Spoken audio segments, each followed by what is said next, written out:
ഈശോമിശിഹായ്ക്ക് സ്തുതിയായിരിക്കട്ടെ. ആത്മീയഭോജ്യത്തിൽ ഇന്ന് നാം പഠിക്കാൻ പോകുന്നത് നമുക്കെല്ലാവർക്കും വളരെ ഉപകാരപ്രദമാകുന്ന ഒരു ടോപ്പിക്കാണ്. തെറ്റ് തിരുത്തേണ്ടത് മറ്റൊരു തെറ്റുകൊണ്ടാണോ? ഒരിക്കലുമല്ല. നമുക്കറിയാം, നമുക്കൊക്കെ തെറ്റ് പറ്റിയിട്ടുണ്ട്, ഇനിയും തെറ്റ് പറ്റും, മറ്റുള്ളവർക്ക് തെറ്റ് പറ്റും.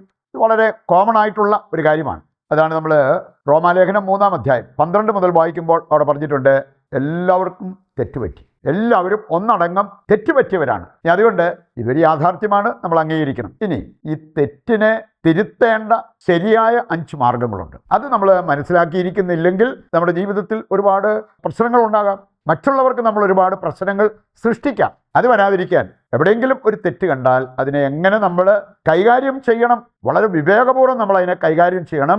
അതിനു വേണ്ട അറിവ് നമ്മൾ സമ്പാദിച്ചിരിക്കുന്നത് നല്ലതാണ്. ഒരു അധ്യായം നിങ്ങൾക്ക് പരിചയമാണല്ലോ, യോഹന്നാന്റെ സുവിശേഷം 8-ാം അധ്യായം. അവിടെയാണ് വ്യഭിചാരത്തിന് പിടിക്കപ്പെട്ട ഒരു സ്ത്രീയെ കൊണ്ട് ഗ്രൂപ്പ് ഓഫ് പീപ്പിൾ, ഒരു ഗണം അവിടെ വന്നത്. ഇനി അവരെ കാര്യങ്ങളൊക്കെ അവതരിപ്പിച്ചു, മോശയുടെ നിയമങ്ങളും കാര്യങ്ങളൊക്കെ അവതരിപ്പിച്ചു.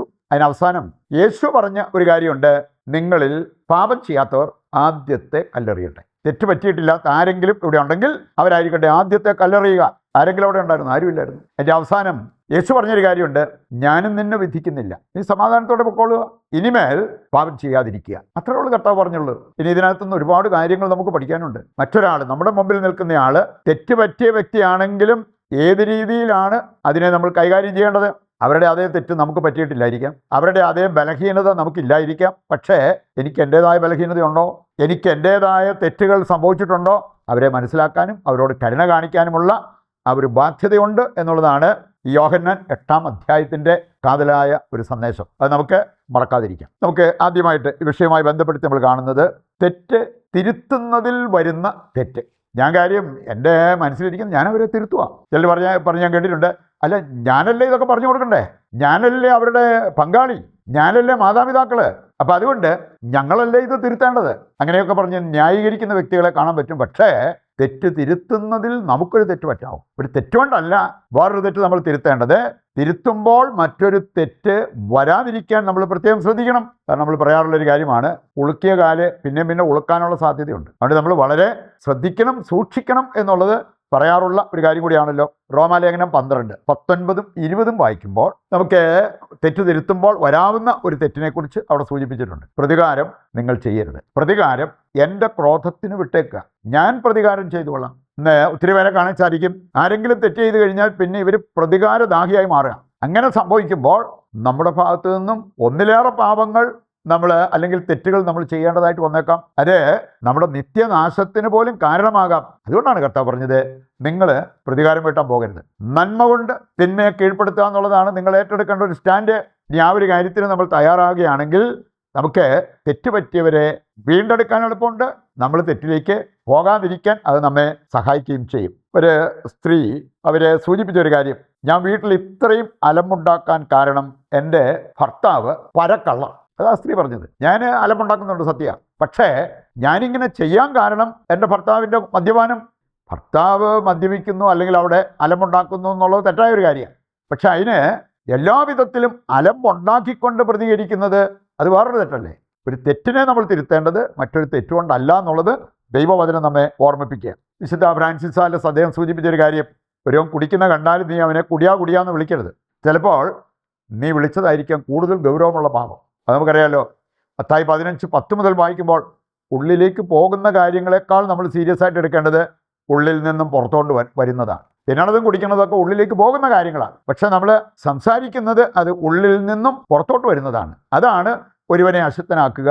അതാണ് കൂടുതൽ ഗൗരവത്തോടു കൂടി നമ്മൾ കാണേണ്ടത് എന്ന്. ഇനി നമുക്ക് നേരെ ആ 5 ശരിയായ മാർഗങ്ങൾ, തെറ്റ് തിരുത്താനുള്ള 5 അല്ലെങ്കിൽ തെറ്റിനെ നേരിടാനുള്ള 5 ശരിയായ മാർഗങ്ങൾ. ഒന്നാമത്തെ കാര്യം തെറ്റ് ചെയ്തവർക്കുള്ളതാണ്. അവർ ആ തെറ്റ് അംഗീകരിക്കണം, അനുദപിക്കണം, പരിത്യജിക്കണം. ഈ 3 കാര്യങ്ങളും വളരെ പ്രധാനപ്പെട്ടതാണ്. എനിക്ക് തെറ്റുപറ്റിയെങ്കിൽ ഞാനത് അംഗീകരിക്കുക. പൗലോസ് പോലും പറഞ്ഞൊരു കാര്യം 1 തീമോത്തി 1:16 ഭാവികളിൽ ഒന്നാമനാണ് ഞാൻ. അവൻ്റെ അവസ്ഥ അവൻ അംഗീകരിച്ചു. അനുതാപം നമുക്കറിയാലോ, പ്രഭാഷകൻ 17:24 പശ്ചാത്തപിക്കുന്നവർക്ക് തിരിച്ചു വരാനുള്ള അവസരം ദൈവം നൽകുന്നു. പിന്നെ പാപം പരിത്യജിക്കുക എന്നുള്ളത് വളരെ പ്രധാനപ്പെട്ട ഒരു കാര്യമാണ്.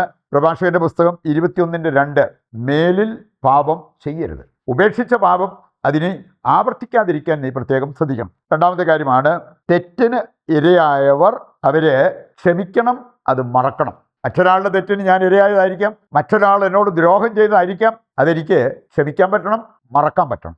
ഇല്ലെങ്കിൽ നമുക്ക് തന്നെയാണ് അതിൻ്റേതായിട്ടുള്ള നഷ്ടം. മത്തായിയുടെ സുവിശേഷം 5:43 മുതൽ വായിക്കുമ്പോൾ, ശത്രുക്കളെ പോലും നമ്മൾ സ്നേഹിക്കണം, നിന്നെ ദ്രോഹിച്ചവർക്ക് വേണ്ടി നീ പ്രാർത്ഥിക്കണം, ക്ഷമിക്കാത്തവർക്ക് അത് ചെയ്യാൻ പറ്റുമോ? അതുകൊണ്ട് മറ്റുള്ളവരുടെ ദ്രോഹം ക്ഷമിക്കാനും മറക്കാനും സാധിക്കുന്നവർക്ക് അത് വലിയ അനുഗ്രഹമായി മാറും. ഉൽപ്പത്തി 50:20 പറഞ്ഞിട്ടുണ്ട്, നിങ്ങളെനിക്ക് ദ്രോഹം ചെയ്തെങ്കിലും ദൈവം അത് അനുഗ്രഹമാക്കി മാറ്റി. എന്തുകൊണ്ടാണ്? അവരുടെ തെറ്റ് ക്ഷമിക്കാനും അത് മറക്കാനുമുള്ള ആ വലിയ മനസ്സ് പഴയ നിയമത്തിലെ ജോസഫ് കാണിച്ചത് കൊണ്ടാണ്. മൂന്നാമത്തെ കാര്യമാണ് ഉപേക്ഷിച്ചതിലേക്ക് തിരിച്ചു നടക്കാതിരിക്കുക.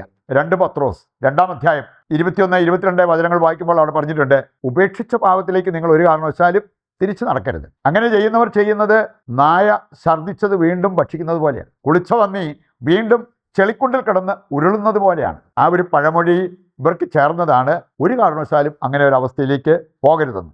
യോഹന്നാൻ 5:14, 8:11 ഇവിടെ എല്ലാം പറഞ്ഞിരിക്കുന്ന ഒരു കാര്യമാണ്, മേലിൽ പാപം ചെയ്യരുത്. നാലാമത്തെ കാര്യമാണ് തെറ്റിൽ അകപ്പെടാതിരിക്കാൻ വേണ്ടി നമ്മൾ പ്രാർത്ഥിക്കണം. മറ്റുള്ളവർ തെറ്റിൽ അകപ്പെടാതിരിക്കാൻ, ഞാൻ തെറ്റിൽ അകപ്പെടാതിരിക്കാൻ ഞാൻ പ്രാർത്ഥിക്കണം. പ്രഭാഷകൻ 37:15 പറഞ്ഞിട്ടുണ്ട്, എല്ലാറ്റിനും ഉപരിയായി ഈ പ്രാർത്ഥന നിങ്ങളുടെ ഭാഗത്തുനിന്നുണ്ടാകണം, സത്യമാർഗത്തിൽ നയിക്കപ്പെടാനുള്ള കൃപ ലഭിക്കാനുള്ള ആ പ്രാർത്ഥന. ലൂക്കാ 21:36 വായിക്കുമ്പോൾ അവിടെ പറഞ്ഞിട്ടുണ്ട്, പ്രലോഭനത്തിൽ പാപത്തിൽ അകപ്പെടാതിരിക്കാൻ സദാ പ്രാർത്ഥിച്ച് ജാഗരൂകരായിരിക്കുക. 22:46 എടുത്താലും ഉണർന്നിരുന്ന് പ്രാർത്ഥിക്കണം എന്നുള്ളത് കർത്താവ് ആവശ്യപ്പെട്ടിരിക്കുന്ന ഒരു കാര്യമാണ്. അവസാനത്തെ 5-ാമത്തെ കാര്യമാണ് ഉത്സാഹത്തോടെ പുണ്യങ്ങൾ അഭ്യസിക്കുക. അതിനൊരു ഉത്സാഹം വേണം. പാപം വെടിയാൻ മാത്രമല്ല, പുണ്യങ്ങൾ അഭ്യസിക്കാൻ. 2 പത്രോസ് 1-ാം അധ്യായം 4 മുതൽ മുമ്പോട്ട് വായിക്കുമ്പോൾ, പുണ്യാഭ്യാസം പാപത്തിൽ വീഴാതിരിക്കാൻ നമ്മെ സഹായിക്കും എന്ന് പറഞ്ഞിട്ടുണ്ട്. ഈ 5 മാർഗങ്ങളാണ് തെറ്റിനെ നേരിടാനുള്ള ശരിയായ മാർഗങ്ങൾ. അത് പഠിച്ച് അതിനനുസരിച്ച് ഇനി മുമ്പോട്ട് ജീവിക്കുവാൻ നമുക്ക് തീരുമാനമെടുക്കാം. ഇതിൻ്റെ എല്ലാ പ്രാർത്ഥനാ നിയോഗങ്ങളും ദൈവകരങ്ങളിൽ ഏൽപ്പിച്ചുകൊണ്ട് നമുക്ക് ദിവ്യകാരുണ്യത്തിൻ്റെ ആശീർവാദവും സ്വീകരിക്കാം.